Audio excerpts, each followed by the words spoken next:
My name is Clara Matthews. I'm 39 years old.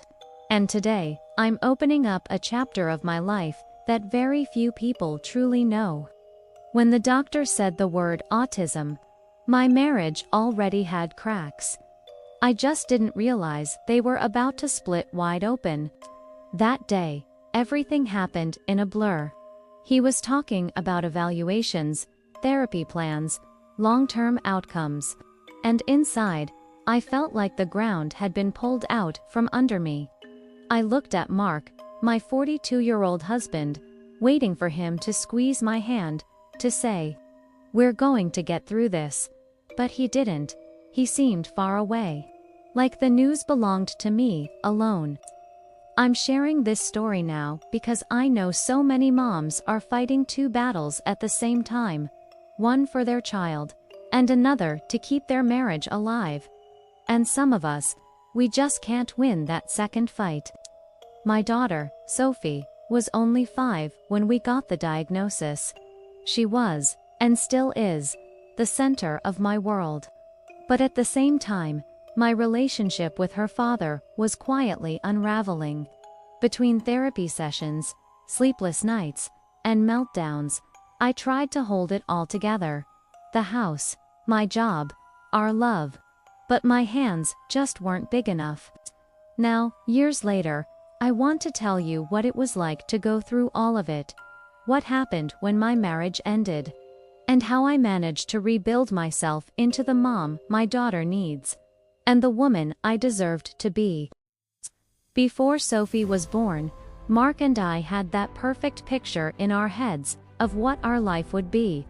We met in college. He was studying mechanical engineering, and I was majoring in psychology. We would spend hours talking about the future. A house with a big backyard.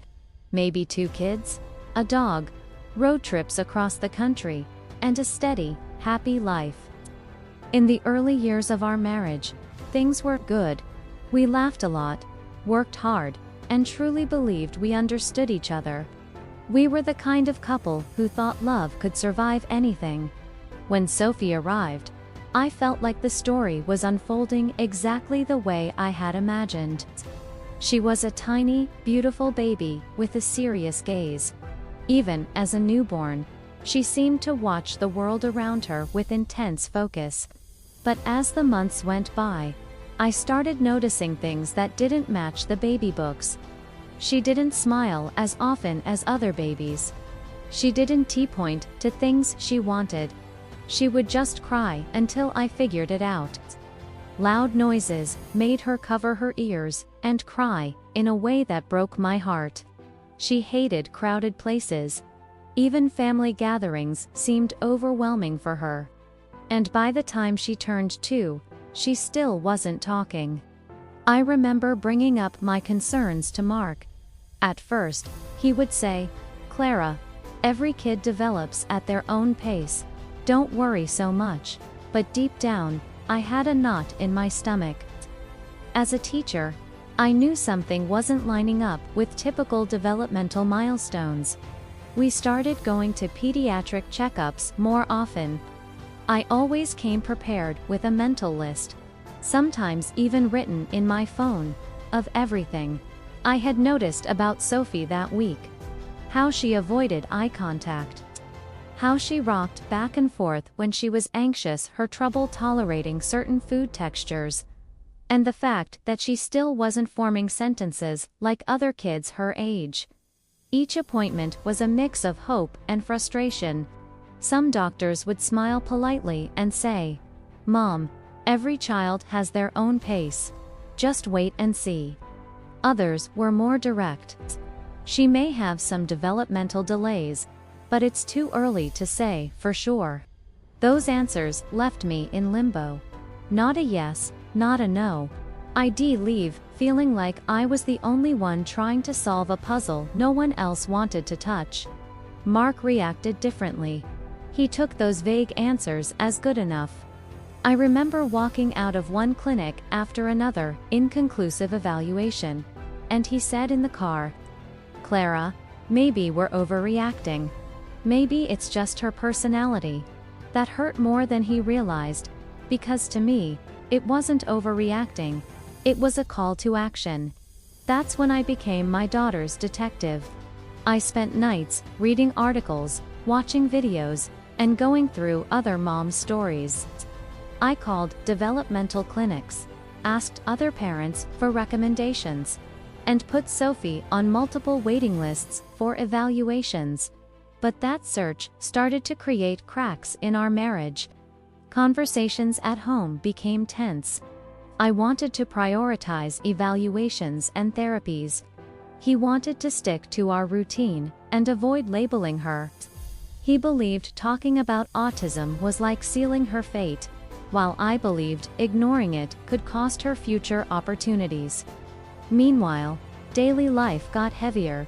Sophie had frequent meltdowns, long crying spells, throwing herself on the floor, screaming, sometimes banging her head against the wall when overwhelmed. I spent hours trying to calm her down, and many times, I felt Mark kept his distance, like he didn't know what to do and preferred not to be there. One moment stands out clearly in my memory. Sophie was 4. It was a Saturday afternoon, and we were at the grocery store. She was sitting in the cart, and the noise from the checkout lanes, the conversations, and the fluorescent lights seemed to hit all her triggers at once. In seconds, she started screaming and twisting to get out of the cart. I picked her up, and she banged her head against my shoulder, crying so hard I could feel her little body trembling. People started staring, some with pity, others with that silent judgment in their eyes. Sweating, my arms aching, I whispered to her, trying to find a quieter corner of the store. I glanced back, expecting to see Mark coming to help, but he was a few aisles away, looking at a shelf as if nothing was happening. When I finally got Sophie calmed down in the parking lot, he walked over and simply said, "You overreact to her behavior. You can't just scoop her up every time." I felt invisible, not just to him, but to the world. It was as if all the weight was on my shoulders, and the harder I tried to hold it up, the more my arms shook. The truth was, I couldn't carry it all alone. That started eating away at our relationship. The sleepless nights, the appointments, the meltdowns. Everything became a reason to fight. He said I was being dramatic, that I needed to be tougher. I said I needed a partner, not a critic. Deep down, I think we both knew the marriage was falling apart. We just didn't want to say it out loud. And then came the day. Sophie was 5. We were in a small office, decorated with colorful posters of smiling children and wooden toys on the shelves. The developmental pediatrician looked at us and said, "Autism, spectrum disorder." My body froze.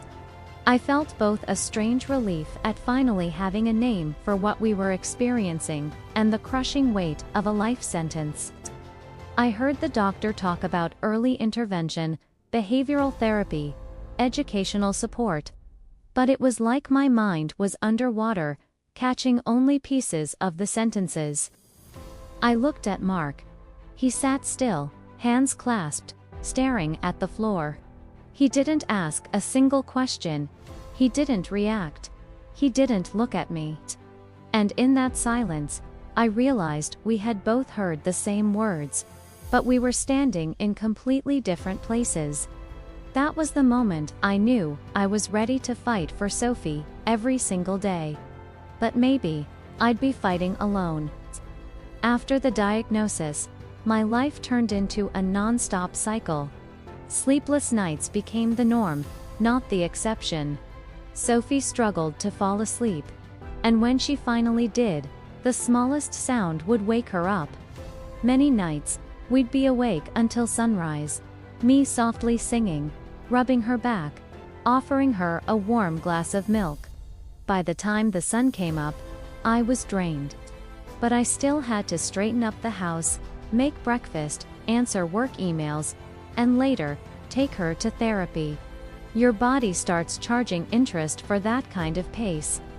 My back was constantly aching from carrying her during meltdowns. My eyes burned from exhaustion, and I had headaches almost every day. But the worst part wasn't physical. It was the emotional weight. Arguments with Mark became more and more frequent, usually about how to handle Sophie. He believed we needed to be more firm, while I insisted she needed comfort and understanding. We clashed over medication, alternative therapies, schedules, you name it. Each of us was convinced the other was wrong. Guilt followed me around like a shadow. Guilt for not noticing the signs earlier. Like the time Sophie turned 3 and spent her entire birthday party playing alone in a corner. Back then, I just thought she was shy. Now, I wonder how I didn't see it was more than that. Guilt for losing my patience during her meltdowns, like the day we were at a kid's birthday party at the local community park. The noise and bright colors overwhelmed her, and she covered her ears, screaming, before hiding under a table. Other moms looked over, some with pity, others uncomfortable. I tried to calm her down, but my patience was already wearing thin. I ended up raising my voice, and I saw her little eyes fill with tears. That night, lying in bed, I couldn't get the image out of my mind. I cried quietly until I fell asleep. Guilt for feeling like maybe I failed as a wife. Because while I was giving Sophie 100% of my energy, Mark was getting whatever scraps were left. And while our daughter had my full attention, our marriage quietly withered away. We no longer went out for dinner at our favorite spot downtown. We didn't curl up on the couch to watch a movie. The TV was strictly for Sophie's educational videos. Our conversations had turned into daily status reports. The therapist said this: "We have an appointment next Tuesday. The insurance bill is due." We didn't talk about dreams, plans, or even how we were really feeling. The US faded, as if erased letter by letter, until all that was left was Sophie's parents. When I looked at Mark, I didn't see the man I married anymore. I saw a logistics partner, a fellow survivor. There were moments that stood out for their absence. On my 35th birthday, he completely forgot. Said he was overwhelmed, and it wasn't a good time to celebrate. A trip to see my parents was cancelled, because Sophie was in the middle of yet another medical evaluation, and Mark said he couldn't take time off from work. The thing was, even when he was physically present, he was emotionally somewhere else. The isolation wasn't just from the outside world, it was inside the marriage itself. We were lying side by side, yet I felt completely alone. Sometimes, I'd glance at him in bed at night, and it felt like I was looking at a stranger. That quiet loneliness slowly eroded whatever affection was left. Until one day, I realized I didn't expect anything from him anymore. And maybe, that was the point of no return. It reached a point where the tension was constant. Small things would turn into huge arguments. Mark insisted that Sophie needed to learn to control herself, and wanted to handle her meltdowns more harshly. Ignoring her, leaving her crying alone, even showing her who's in charge. I was outraged. How could he think that a child, overwhelmed, scared, and unable to process everything she was feeling, needed more harshness? To me, it was like trying to put out a fire with gasoline. I would say, "She's not doing this on purpose, Mark. She doesn't choose to feel this way." But he would answer coldly, "You're too soft. That's why she's like this." Every time he said something like that, it felt like a piece of me was being ripped away. It wasn't just a disagreement about parenting. It was the feeling that he didn't see his own daughter, that he wasn't trying to understand what autism really was. I was carrying sleepless nights, endless trips to appointments, meltdowns in the middle of the street. And still had to hear that it was all my fault. These differences were no longer simple, marital disagreements. They had turned into a tall, cold wall between us, separating us even when we were in the same room. And little by little, I realized I no longer expected support from him. I only hoped he wouldn't make things even harder. I was already doing almost everything alone. Waking up at night with Sophie, handling her meltdowns, making meals, taking her to therapies, talking to doctors, managing the household bills. While I was in the eye of the storm, he seemed to live somewhere else, where autism was my problem. Whenever I asked for help, there was always an excuse. I'm tired, I have to work early tomorrow, you understand her better. Deep down, he had already decided this fight wasn't his. And I felt like I was raising our daughter alone, even while still married. That loneliness inside the marriage was worse than actually being alone. At least if I were truly alone, I wouldn't have the illusion that there was someone there to support me. I remember one specific night. Sophie had a severe meltdown after occupational therapy. She cried and kicked for almost an hour, completely exhausted. When she finally fell asleep, I collapsed on the couch. Mark came over and said, "I can't live like this anymore." Those words hit me like a punch. I knew he was also overwhelmed, but hearing it out loud felt like signing the end. The following weeks were silent. We slept in separate rooms, like two strangers under the same roof. There were no goodnight kisses, no good morning with fresh coffee. What remained were short, objective exchanges. Sophie's appointments, therapy schedules, bills that needed paying. Every conversation felt almost mechanical, as if we were just following the steps of some invisible manual. The affection was gone. And, worse, it seemed that neither of us wanted to look for it. Then, one Saturday morning, he walked into the kitchen while I was washing the breakfast dishes. Without preamble, he said he was moving in with his brother. There were no screams, no drama, just a heavy, definitive silence. As if that sentence had closed not just the marriage, but any possibility of return. I kept my hands in the water, trying to process what I had just heard. The sound of the faucet hitting the sink felt louder than his voice. Inside me, there was a mix of relief and despair. Relief that I wouldn't have to keep begging for help that never came. And despair at realizing that, from now on, I really would be on my own for everything. When he closed the door behind him, it wasn't just him who left. The last spark of hope I had for us left with him. We decided that Sophie would stay with me during the week and spend 2 weekends a month with him. But in practice, he showed up less than we had agreed. In those first weeks alone, I felt like I was learning to walk with one leg. The routine was exhausting.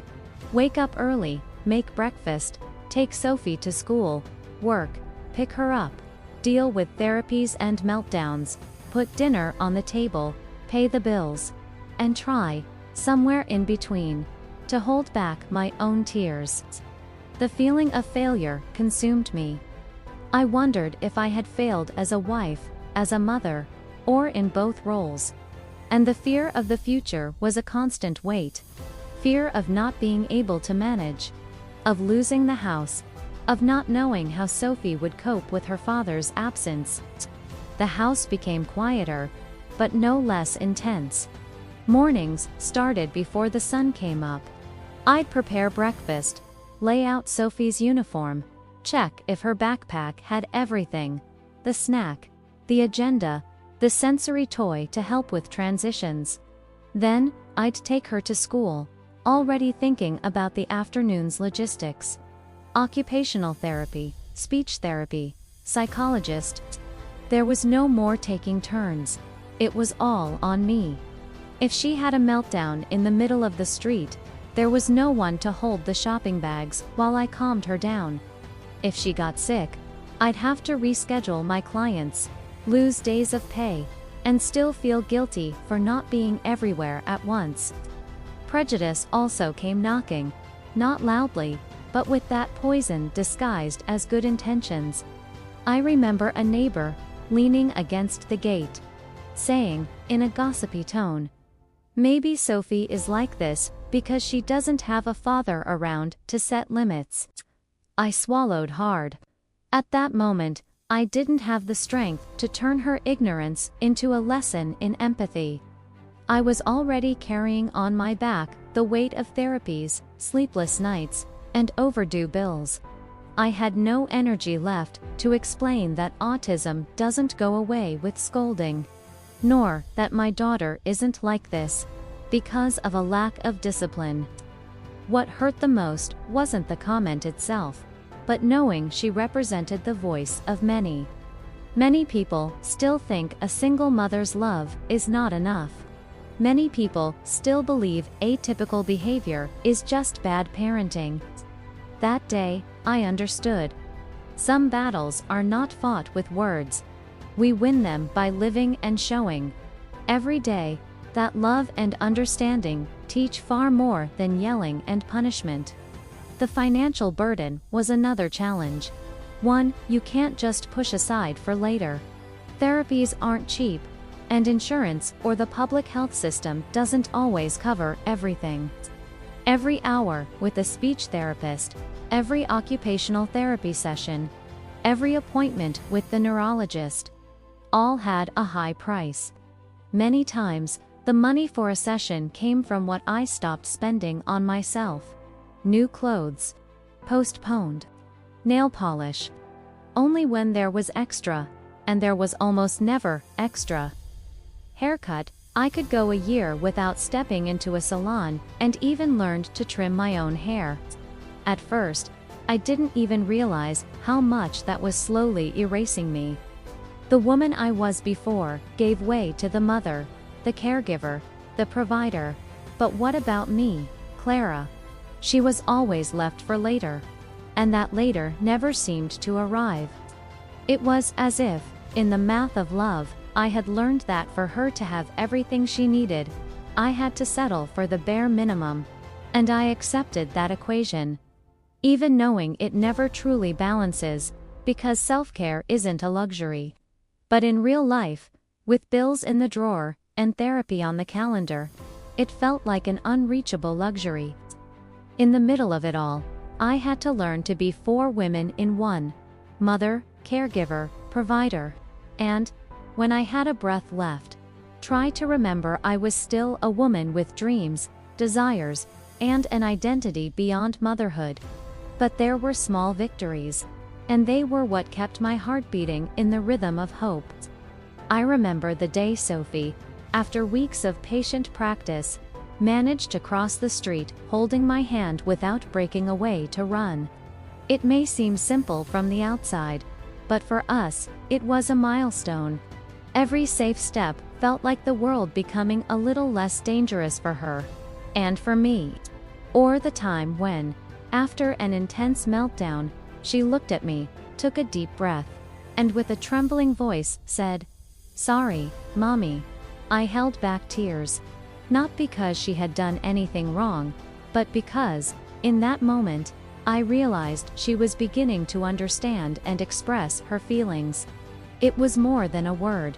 It was a bridge being built between her world and mine. And then there was the Mother's Day card. Written with slightly crooked letters, colored with crayon, but with the most beautiful word I've ever seen: Mommy. When I read it, it felt like someone had opened a window after days locked in a dark room. These moments were like a breath of fresh air after long periods underwater. They didn't erase the exhaustion, but they renewed my strength to keep going, and so I kept going. Between tears in the bathroom and smiles at the school gate, between overdue bills and unexpected hugs, I discovered that being a single mom wasn't only about absence. It was about finding, within myself, strengths I never imagined I had. The divorce wasn't just a chapter between me and Sophie's dad. It was a deep shift in her world. A world that, to feel safe, had to be predictable, repetitive, steady. When he moved out, it wasn't just the couch in a new spot or dinner routines changing. It was his voice no longer echoing down the hallway. It was the sound of his keys in the door that suddenly went missing. For Sophie, those absences were as real as if a piece of furniture had been taken out of the room.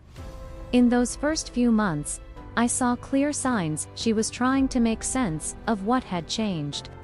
Her meltdowns became more frequent, like every unexpected noise or shift in routine made her want to scream to the world. Put everything back where it was. Nights stretched longer too. She'd wake up in the middle of the night, come to my bed with wide eyes, and whisper, "Stay here, don't go." It was as if she was afraid I might disappear while she slept. Even outside, Sophie developed this almost desperate need to walk the same exact routes. If we tried to take a shortcut or switch up the path to school, she'd get upset, cry, and sometimes just freeze in place on the sidewalk, refusing to move. I realized that for her, sticking to the route wasn't stubbornness. It was her way of holding on to the world, making sure something stayed exactly as expected. To protect her, I had to build new anchors of predictability. I kept her therapy schedule exactly the same, even when my own calendar was a mess. I created a bedtime ritual. Bath, pajamas, the same book every night, read with the same rhythm and tone. Little pockets of safety so she'd know that, even in the chaos, some things would never change. That's when I understood. In her world, repetition wasn't a quirk. It was a lifeline. Each familiar routine was like a rope she could hold onto in waters that had suddenly turned rough. I also learned to read her signals before the storm hit. It was like Sophie had this silent alarm only someone who truly knew her could hear. The first sign was her eyebrows pulling together, a tiny crease in her forehead before she said a word. Then came the faster flapping of her hands, like her body was trying to release an energy that didn't fit inside her anymore. Next, her gaze would drift away, avoiding eye contact, searching for anything but the world right in front of her. In those moments, time slowed down for me. I knew every second mattered. If I acted quickly, I could keep the cup from overflowing. Sometimes, it took a firm, grounding hug, the kind that wraps all the way around and reminds you where your body begins and ends. Other times, I'd guide her to a quiet corner, away from lights, voices, and smells that overwhelmed her. And on certain days, the fix was almost magical, putting her favorite object in her hands, a worn-out little stuffed animal that, to her, was home. Those small acts didn't erase what she was feeling, but they gave her a safe way back. And every meltdown we avoided felt like we'd crossed the storm without sinking. I came to understand that for Sophie, stability wasn't a luxury. It was survival. And for me, learning to read and respond to her signals became a daily act of love and presence. After the divorce, I had to learn to deal with a new layer of complexity. Raising Sophie alongside someone I was emotionally distant from. The romantic love was gone, but the commitment to her remained. And, in theory, it should have been shared. In the beginning, I tried to keep an open dialogue with my ex. We talked about therapies, about what was working and what wasn't. But many times, what I saw as a priority, he saw as an overreaction. While I fought to keep 3 therapy sessions a week, he said 2 was good enough, and that we didn't need to spend so much. The conflicts weren't just about money. Choosing a school, for example, became a minefield. I looked for an inclusive environment, with trained teachers, while he prioritized proximity to home and lower costs. Every decision-making meeting felt more like a tense negotiation than a joint effort. Still, we had a few wins. We managed to keep the same therapist for years, ensuring Sophie had a constant reference point. We agreed that, on the weeks she stayed with him, we would keep the exact same meal and sleep schedules to preserve the predictability she so badly needed. But we also made mistakes that wore our relationship down even more. At first, every conversation turned into a battlefield. Messages, instead of being objective, were long, loaded with passive-aggressive remarks and veiled accusations. It was as if every word carried a sharp edge, ready to poke at old wounds. And too often, these arguments spilled out in front of her. A small unresolved detail. A therapy time changed. A delay in returning her backpack was enough to set us off. Trading barbs right there, with Sophie sitting between us, eyes wandering, body curling inward. She rarely cried or complained, but she would get restless, fidgeting with her hands as if she wanted to disappear. Until one day, in the middle of yet another exchange of accusations, voices rising, arguments tripping over each other, and, in that chaos, I saw Sophie curl up on the couch, clutch her teddy bear tightly, and start rocking back and forth. She didn't say a word, but her body was screaming. Her gaze was fixed on the floor, as if she wanted to disconnect from what was happening. It was as if, at that moment, she built an invisible wall between her and us, a silent refuge to protect herself. And it was in that small, devastating gesture that I understood. Sophie didn't need a manual on who was right. She didn't need me to prove I was right and her dad was wrong, or the other way around. What she needed was parents who, even apart, didn't place her at the center of the war. At that moment, I realized it wasn't just the divorce that could hurt her, it was how we handled it. Then it hit me. I couldn't control his reactions, but I could control mine. From then on, before answering any message or raising my voice, I started asking myself, does this help Sophie, or just feed the fight? But it wasn't simple, or easy. Reaching the point of seeking professional mediation was almost like admitting that, on our own, we couldn't break the cycle of accusations. At first, he resisted. He said he didn't need a stranger telling us what to do, and that we were adults enough to sort it out ourselves. But the truth was, we weren't sorting out anything. And, in the meantime, Sophie was still exposed to that tense atmosphere. When he finally agreed to participate, the first sessions were cold. We sat facing each other, speaking more to the mediator than to each other. But slowly, I realized that this third perspective changed the tone of our conversations.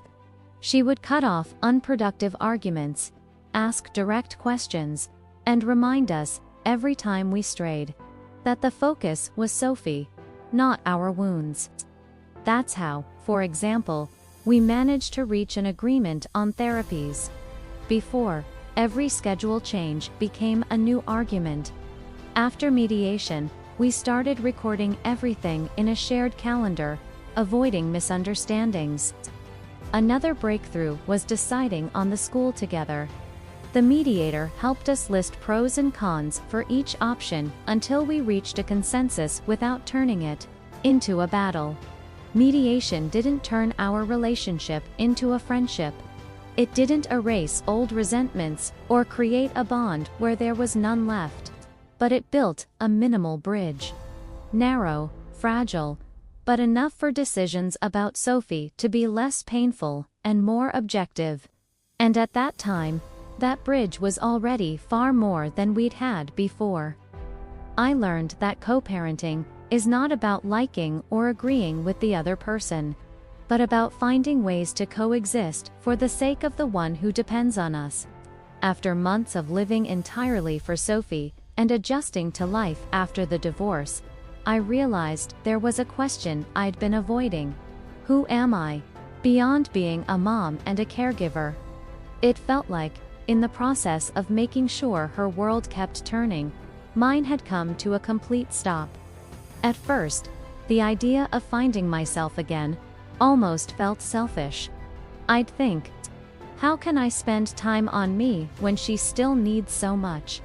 But slowly, I realized it wasn't about taking something away from her. It was about giving something back to me. And when I took care of myself, I actually had more strength to take care of her. That's when my support system made all the difference. My mom made a decision that changed everything. She moved to be closer to me. It wasn't just a change of address, it was a silent act of love. Almost like she was saying without words, "You're not going through this alone." With her there, I could finally take breaths that once felt impossible. She'd stay with Sophie on therapy days when I had to work, pick her up from school, and even come up with little games to calm her during the toughest meltdowns. But more than the practical help, it was the emotional support that mattered most. She listened without rushing me, even when I was repeating the same worries for the 10th time. She reminded me of my strength on the days when all I could see were my weaknesses. And on nights when anxiety kept me from sleeping, she'd sit with me in the kitchen, sipping coffee like that quiet moment was the hug I needed. Having my mom nearby was like having an anchor, someone holding the boat steady, while I was still learning to row in rough waters. The therapists in our life became more than just professionals. They turned into real partners on this journey. They didn't just run exercises or create strategies to help Sophie's communication and independence. They looked me in the eye and asked, "And you? How are you holding up?" They taught me techniques that went far beyond the therapy room. How to turn a meltdown into a moment of connection. How to give space when sensory overload pushed her to the edge. And even how to breathe alongside her to help calm her body and mind. Through them, I learned that taking care of my daughter also meant taking care of myself. At school, I found a different kind of support. Patient teachers, willing to learn about autism, adapted lessons, created visual routines, and celebrated victories others might see as small. But for us, they were huge. At every parent-teacher meeting, I felt I didn't have to convince anyone of my daughter's worth or potential. They already saw it. That created a safe space where Sophie could grow without fear of being herself. With all this support, the small victories came first. Getting a haircut after months. Picking up a book that had nothing to do with autism or parenting. Sitting in a coffee shop alone, and, for 10 minutes, just watching life happen without needing to step in. Over time, I started setting goals that once felt far away. I updated my resume, took a part-time job, and rediscovered skills that had nothing to do with motherhood. I found joy in walking through the park again, something that once felt impossible in the chaos of our old routine. These moments, small to the outside world, were monumental to me. The guilt still showed up, especially the first few times I went out to do something just for myself. But I learned to answer that guilt with a reminder. An exhausted mom, isn't a more present mom. She's just a more tired one. Relearning how to dream about the future was another step. At first, my plans only went as far as the next day. Now, I let myself think about short trips, classes I want to take, and new experiences I want to try.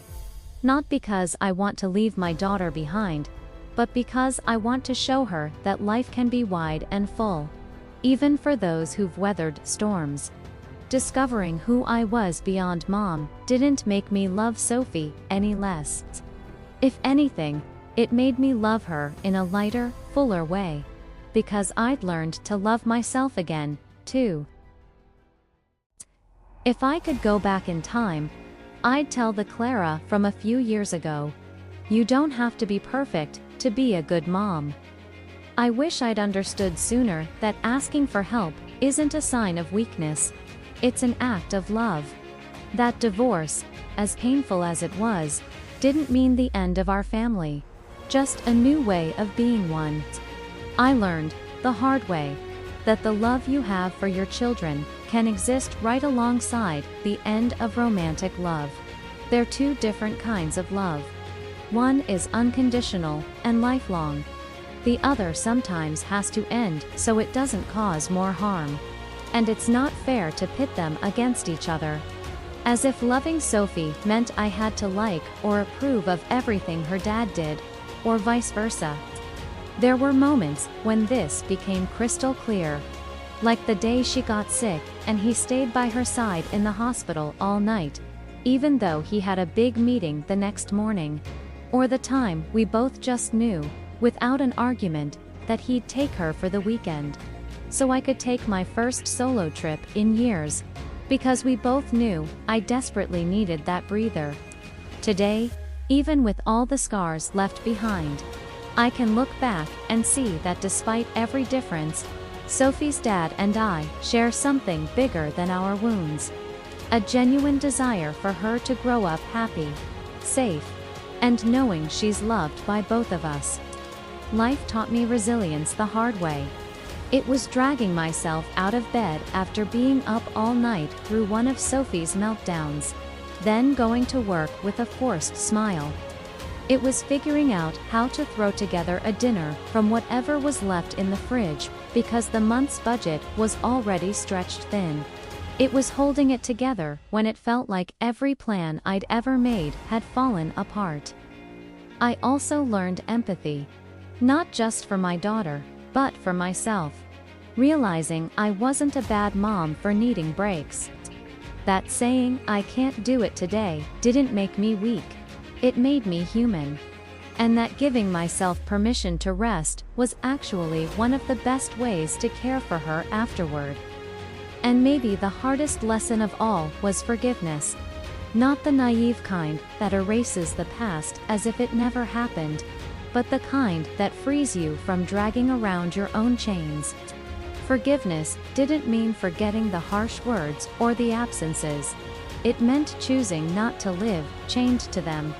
It was understanding that moving forward isn't pretending nothing happened, but deciding it won't keep you from taking the next step. If you're a parent going through something similar, I want you to hear this. You are not alone. There's no perfect playbook, and nobody gets it right all the time. I certainly didn't. But there is a strength that comes from the need to protect the ones you love. And it will move you even on your hardest days. Reach out for help, from family, friends, professionals, or even online support groups. Having people around you isn't weakness. It's a reminder that no one is meant to carry the world on their shoulders alone. And if you can, share your story. Speaking up opens doors, builds connections, and often gives another parent the courage to take that first step. Here, every voice matters. Because in the end, it's not just about surviving a hard season. It's about finding ways to truly live again. For us and for our kids.